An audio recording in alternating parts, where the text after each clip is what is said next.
Good morning, class. Good morning, sir. Before we start out, syempre, papiling prayer muna ka. Angel.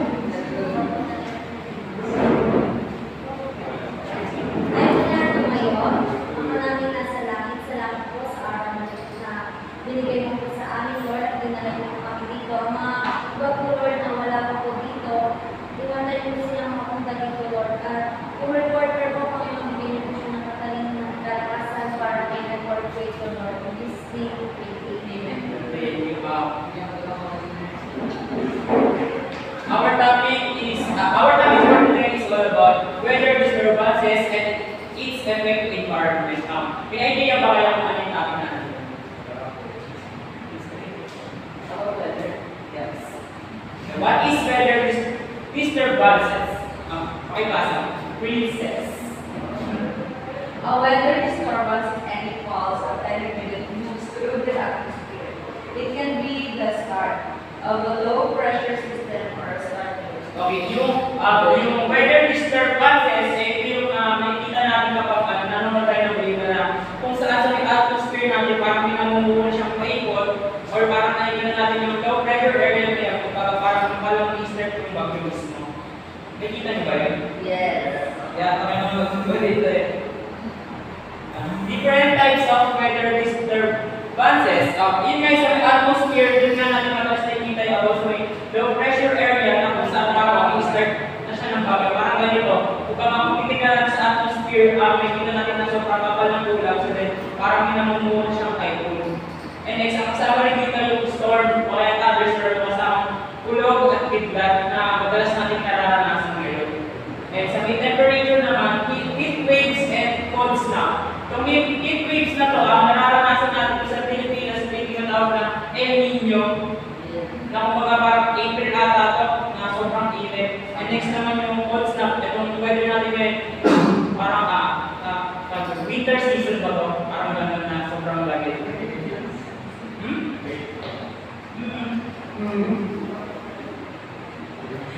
There are 5 kinds of tropical cyclones. Pakibasa, Yuri.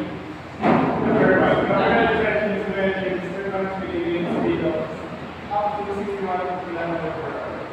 Number 2. Tropical cyclone is when the disturbance within the speed of 62 to 88 kilometers per hour.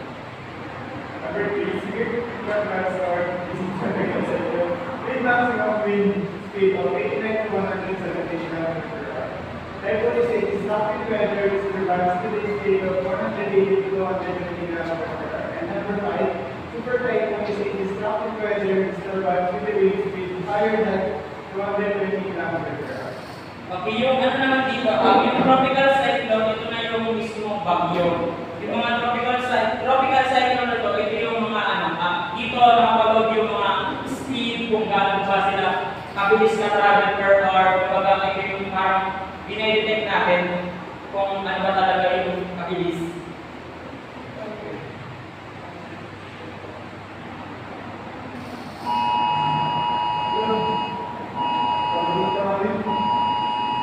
Ayan, familiar ba sa inyo yung ganitong tulog? Saan nyo madalas naririnig dito? Saan? NDR emergency. Yung tumbok. Kaya nagkaroon tayong storm signal. Siguro naman pamilyado na kayo sa signal number 1 to 5. Yes. Princess. Storm signal number 1 is announced when the typhoon has a wind speed of at least 30 to 60 km per hour. Twigs and branches of small trees may be broken. However, very light damage may be sustained by the wind. Yung signal number 1 po, ito lang yung pinaka-light damage kung baga ang mahangin, gano'n, hindi kalakasan, hindi kayang bubuhin natin. Next is signal number 2, makibasa in here. Signal number 2 is announced when the typhoon has a wind speed of at least 100 km per hour. Branches of trees break and some trees are uprooted.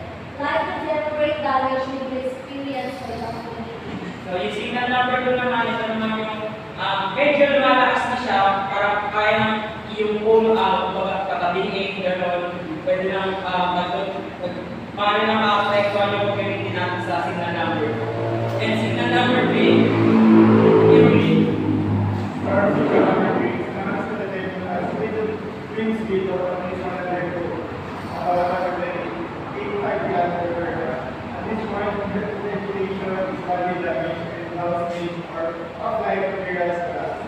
Classes available are suspended and pinapower disaster may be experienced. Moderate heavy damage may be experienced by the Yung signal number 3, ito naman na yung kailangan na mag-suspend and kailangan na mag-evacuate ng mga tao kasi nga, signal number 3 na siya, kumbaga parang napaka-ano na siya, parang dangerous na daw, kumbaga, parang sobrang lakas ng bagyo na to. Sa signal number 4 and 5, i-sign ko na lang, kumbaga, ito na yung parang sobrang distractable na bagyo kung saan ang daming taong nawawala ng bahay, ginabakab, nagkakaroon ng landslide, kumbaga ito na yung pangunahin na dapat natin lumikas or mag-evacuate sa isang lugar. Sa mga ganitong sitwasyon, so kailangan natin magkaroon ng emergency go-bag. Yung emergency go-bag na yun, pakibasa rin.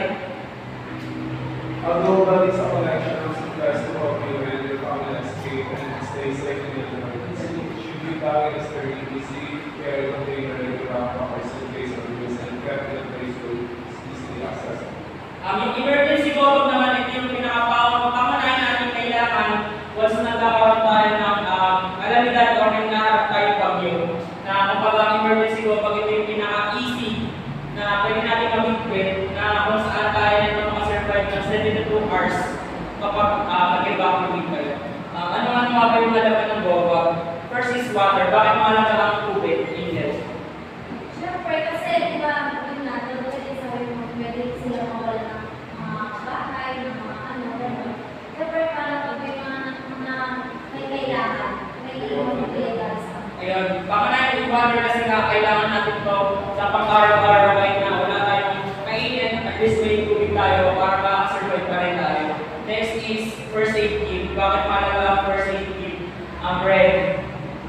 For example, sabi mo, kailangan siya sa mga disaster na malalakas na yung impact sa atin. So, pag may na-injured or what, yung first aid kit na yun, makakapulong sa atin para hindi wala yung injury. Next is food or canned goods. Na kung saan natin yung pinaka-basic natin yung dali kapag mga emergency, like mga sardinas, gano'n. Kasi ito yung parang easy, parang totoo na, kapag kakainin mo na lang siya. And next is extra clothes. Bakit mahalaga ang extra clothes? Ang princess. Kasi actually kapag bagyo, then nasa signal number 10 na kapag tayo ay nag-evacuate. Wala naman tayo nagkakaroon ng tulong na magbibigay sa atin ng extra clothes. So at least dapat lang tayo nila for survival, at least for 2 to 3 days. Next is flashlight. Bakit? Ba't mahalaga ang flashlight? yung sa flashlight, kasi di ba, nakulong mo sa isang place. Pero pwede mo siyang gamitin na signal na meron na ulit yan. Pwede kang matulungan kasi pwede kang magpapalala sa iyo. May makakagin na may ilaw doon. Yun, isa pa lumagal na pag may blackouts, kumbaga kapag dating ng mga evacuation na gano'n, parang nakalindaman nilang tulungan, siyempre, kailangan mo rin i-open yung flashlight mo, kumbaga parang sisignan ka na ng tutulog. So, ano po yung pinagkaiba ng blackout? Ang blackouts yung pagkamatay ng buong diba? Oo, yung pagkamatay ng buong hindi. Ang blackout sa isang lang naman eh. Next is communication device. Siguro ang importante ito, pwede tayo magdala ng mga cellphone o kaya yung parang radio na parang siyang walkie-talkie. Ano ba tawag?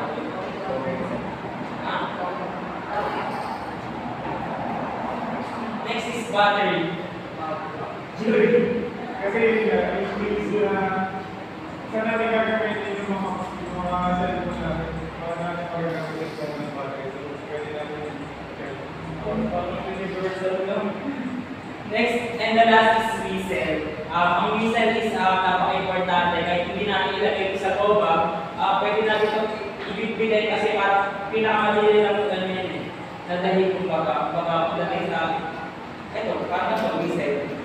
ito yung, kunwari, nagkaroon ng evacuation o kaya rescue, tapos hindi ka nakita. Kailangan kami dito na to. And yun, sa groupings natin siguro by pair na lang. Ang gagawin nyo lang is, pipili lang kayo ng at least 2 na sa tingin mo na pwede ilagay mo sa mga emergency go bag. Okay na.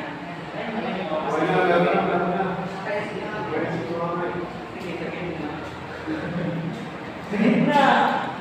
Start na.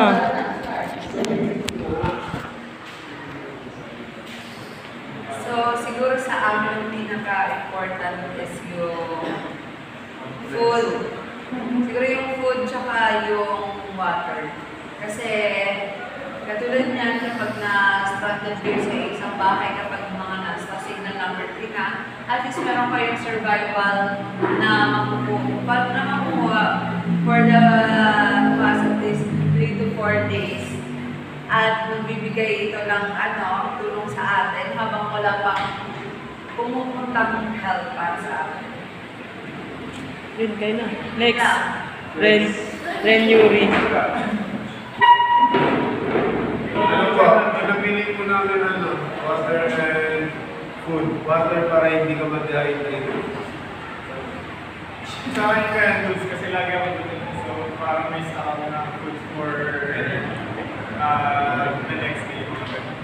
Thank you po.